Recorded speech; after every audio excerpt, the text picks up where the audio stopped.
बोला गया है। तो वहाँ पर एक बहुत बड़ा जो है मुश्किल खड़ी हो जाती पत्री लेकर जाने वाले के लिए भी और पत्री लिखने वाले के लिए भी और जिसके पास पत्री जाएगी उनके लिए भी। तो इन चीज़ों का ख़ास ध्यान रखा करते थे पौलुस क्योंकि पौलुस ज़्यादातर देखिए पत्रियाँ जेल में लिखते हैं। अभी वो जेल में है और जेल में से वो पत्री किसी के हाथ भेजते हैं। और जो वो लोग थे, यहूदी लोग थे, अगर उनको भनक भी लग गई पौलुस कलीसियाओं के लिए, यहूदी कलीसियाओं के लिए, अन्य जाति कलीसियाओं के लिए पत्रियाँ लिख कर भेज रहे हैं।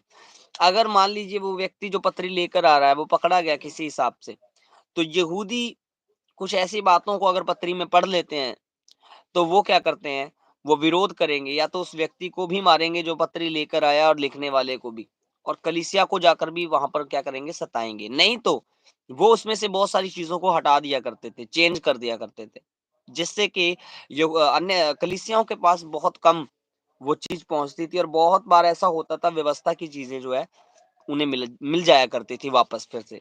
इसीलिए पौलुस ना बहुत बार ये कहते थे कि तुम किसी भी ऐसी पत्री को जो मानो हमारी ओर से है। ये बात क्यों कही थिस्सलुनीकियों की पत्री में पौलुस ने, क्योंकि ये काम वो करते थे। वो पत्रियों को चेंज करते थे, खुद पत्रियां लिखकर कलीसियाओं को भेजते थे, झूठी पत्रियां लिखते थे।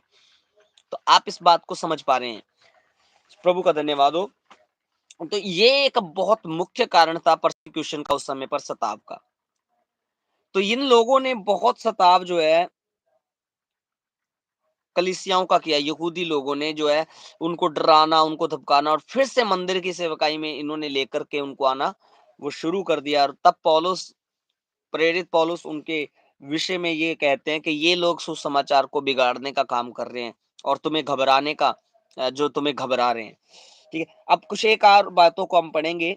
कोलोसियों की पत्री उसका 2 अध्याय 8 वचन से पढ़ेंगे एक और वचन। कोलोसियों की पत्री 2 अध्याय 8 वचन।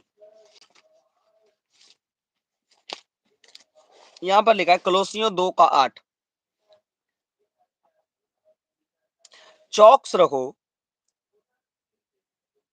कि कोई तुम्हें उस तत्व ज्ञान और व्यर्थ धोखे के द्वारा अपना आहेर ना बना ले, जो मनुष्यों की परंपराओं और संसार की आदि शिक्षा के अनुसार तो है, पर मसीह के अनुसार नहीं। अब ध्यान में रखने वाली बात यह है, मैं इसलिए इस आयत को पढ़ रहा हूं यहाँ पर ताकि आप शब्दकोश को समझ सकें।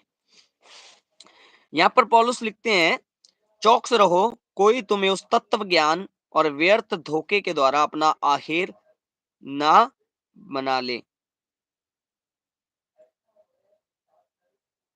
जो मनुष्यों की परंपराओं और संसार की आदि शिक्षा के अनुसार तो है, पर मसीह के अनुसार नहीं। यहाँ पर जो शब्द है, पौलुस क्या कहना चाहते हैं कि देखिए, ध्यान, चौकस रहो, आप सावधान रहो, कोई भी तुम्हें उस तत्व ज्ञान, जो बड़ी बड़ी ज्ञान की बातें, यहूदी लोग बड़े बड़े चिन्हों की बातें, बहुत बड़ी बड़ी बातें, ये जो लोग थे यहूदियों के पास बहुत बड़ी बड़ी बातें थी व्यवस्था के अंदर से। ठीक है, व्यवस्था के बारे में लास्ट पुस्तक में आपने देखा होगा, पढ़ा होगा कि ये देखने में तो बड़ी अच्छी है, मीठी लगती है, जब पेट में जाएगी तो आपका जो है वो सब कुछ कड़वा कर देगी। व्यवस्था की बातें सुनने में बहुत अच्छी हैं, लेकिन जब उनको पूरा करने की बात आएगी ना, बहुत खतरनाक है। माफ कीजिए। यहाँ पर पौलुस कह रहे हैं, कोई तुम्हें उस तत्व ज्ञान से, आप धोखे से, व्यर्थ धोखे से अपना आहेर ना बना ले, कि कोई तुम्हें अपना गुलाम ना बना ले, फिर से तुम्हें अपना, अपने लाभ का कारण ना बना ले वो लोग धोखे के साथ। वो व्यर्थ धोखा होगा, जो क्या है, मनुष्यों की परंपराओं और संसार की आदि शिक्षा के अनुसार तो है। दो चीजें इसमें, मनुष्यों की परंपराएं और संसार की आदि शिक्षा। अब इसमें दो चीजें, मनुष्यों की परंपरा और संसार की आदि शिक्षा। संसार की आदि शिक्षा क्या है? अब इस जगह पर जो ये अन्य जाति या यहूदियों के लिए जब इस चीज को लिखा जा रहा है, कलीसियाओं को लिखा जा रहा है, तो ये आदि शिक्षा, संसार की आदि शिक्षा क्या है? तो इसको ध्यान में रखने वाली बात यह है, जो यहाँ पर संसार जो शब्द आया है, एक कोश किया हुआ है, यहाँ पर शब्द कोश किया हुआ है, ये संसार की आदि शिक्षा। ऐसा नहीं है कि संसार में वचन को शो करें।